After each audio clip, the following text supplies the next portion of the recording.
Spider man brand new day దీనిది trailer అయితే వచ్చింది. సో నేను ట్రైలర్ అయితే చూసిన. సో ట్రైలర్ చూసిన తర్వాత నాకేమనిపించింది అంటే మాత్రం ట్రైలర్ మాత్రం బాగుంది. సో బాగుందని చెప్పుడు అదిరిపోయిందని చెప్పొచ్చు. నిజంగా దీంట్లో చాలా దాచిపెట్టారు.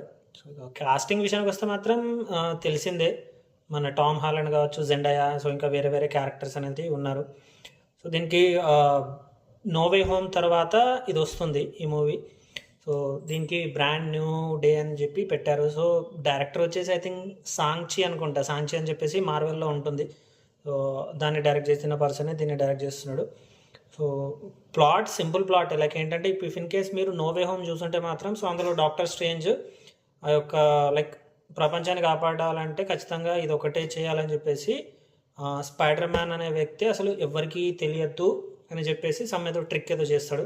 సో చేసిన తర్వాత అప్పుడు అక్కడ లైక్ ఎండింగ్లో స్పైడర్ మ్యాన్ అనేసి అసలు ఎవరికి తెలియదు, అసలు పీటర్ పార్కర్ అనేవాడు కూడా అసలు ఎవరికి తెలియదు అని చెప్పేసి లైక్ వాళ్ళ గర్ల్ ఫ్రెండ్ కావచ్చు, వాళ్ళ ఫ్రెండ్స్కి కావచ్చు, సో వాళ్ళందరికీ ఎవరికి తెలియదు. సో అప్పుడు తెలియకపోవడం వల్ల లైక్ అప్పుడు కొద్దిగా సేవ్ అవుతాడు. సో దాని తర్వాత ఏం జరిగింది, సో మళ్ళీ ఏం చేశాడు, సో మళ్ళీ ఎటువంటి కొత్త కొత్త క్యారెక్టర్స్ ఇంట్రడ్యూస్ అయ్యాయని చెప్పేసి ఐ థింక్ ఈ మూవీలో చూపెట్టబోతున్నారు అనుకుంటా. బట్ నాకు టీజర్లో లైక్ ట్రైలర్లో నాకు బాగా అనిపించింది ఏంటంటే కొన్ని కొన్ని షార్ట్స్ నాకు స్పైడర్ మ్యాన్ 1 లైక్ మన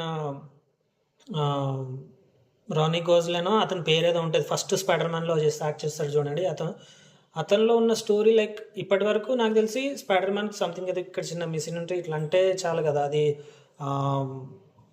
దారం మీద వస్తుంది కదా, నాకు తెలీదు. సో అంతే దాన్ని ఏమంటారో అందుకోసమే. సో ఇక అది కాకుండా సంథింగ్ పురుగు లాంటిది లైక్ స్పైడర్ లాంటిది ఒకటి కుట్టి సో మళ్ళీ మొత్తం బాడీలో చేంజ్ అయిన తర్వాత మళ్ళీ అప్పుడు ఏం జరిగింది, ఓకే, సో దానివల్ల అతని మళ్ళీ పవర్స్ ఏ విధంగా వచ్చాయి ఏంటనే చెప్పేసి చూపిస్తారేమో అని నేను అనుకుంటున్నా.